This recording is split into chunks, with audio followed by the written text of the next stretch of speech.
Welcome to North Carolina Wine TV. I'm your co-host, Kip Bodner. And I'm your other co-host, Jeff Cohen, and that intro really scared me, but we're here drinking North Carolina wine, and who knows what's scary. We got psyched for a second. Thanks, everybody, for tuning into today's episode. Jeff, tell people what we're drinking today. We are drinking wine on clearance. Wine on clearance. So, Jeff purchased this.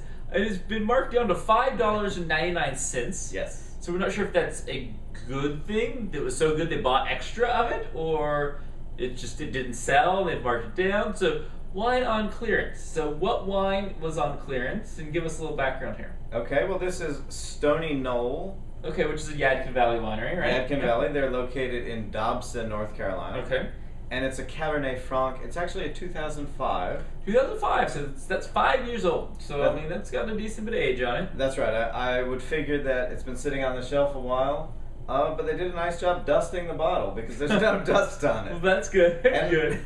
And I say that jokingly, but we have bought North Carolina wine that had some healthy dust on it. I have seen non-North Carolina have healthy dust on the bottle, so yes. I would agree with that. So this is 2005 Cabernet Franc. Historically, we've had a really good track record with Cabernet Franc on the show. 2005, as I remember, was a decent vintage. Yeah, it really was. Was a pretty warm year, 2005. Mm-hmm. Warm, good summer, good for red grapes. So set the bottle aside. Let's get into this.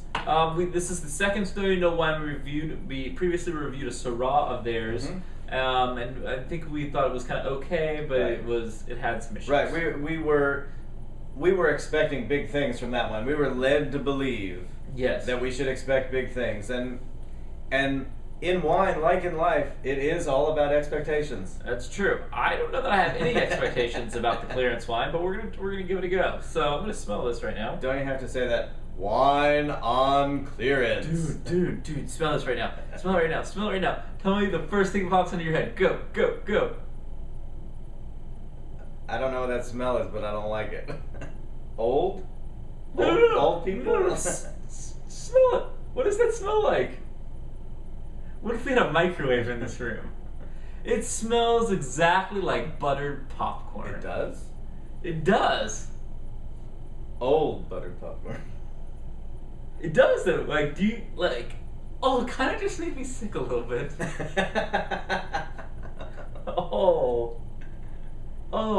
kind of turned my stomach. I've never smelled a red wine that smelled anything remotely like buttered popcorn, but I can firmly say that's all I smell in this wine. Buttered popcorn. Yeah. You gotta tell me you at least get some of the buttered popcorn. I'm looking for the butter, or as we say, butter.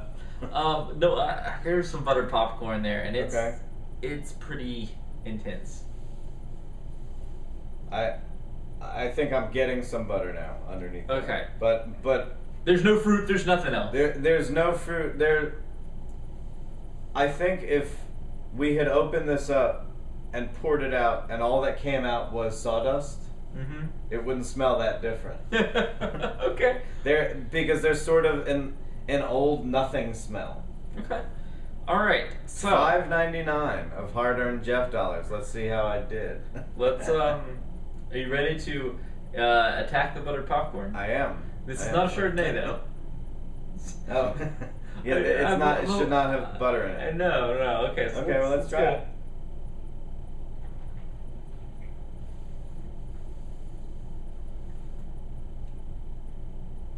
Yeah, that sucks. It's too old. Yeah. It is. It's past its prime. Yes. But there's no dust on the bottle. Bottle is clean. Yeah, it's just not good. Well, we have given a wine, or I was the one who gave a wine a 0 for something that had either turned or just really didn't work. And having done it before, this is flirting with that. Why would we give this half a star? I trying to give it the benefit of the doubt. I am going to take at least 5 drinks of this wine. Okay. I've had 2 so far. Okay. I have 3 more. I am going to really try to find what is good and bad about this wine. Okay. Give it a fair shot. And I'll sit here and make jokes. That's fine. That's fine.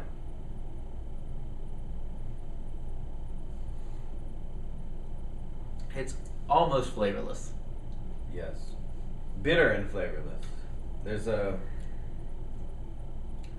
Imagine if you took, like the sour gumballs.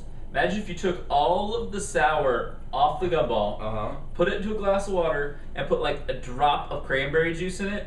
That's what this tastes like. That is my description of this wine. Would you agree or disagree? Diet cranberry juice. Mm-hmm. Because there's no sugar at all. There's no sweetness. There's no... Just bad. When I go to drink it, I'm actually getting the ever so slightest smell of some red fruit. I agree with that. But I was not getting that before. When your nose is all the way in the glass. I did 5 drinks. 5 drinks. And I found nothing redeeming.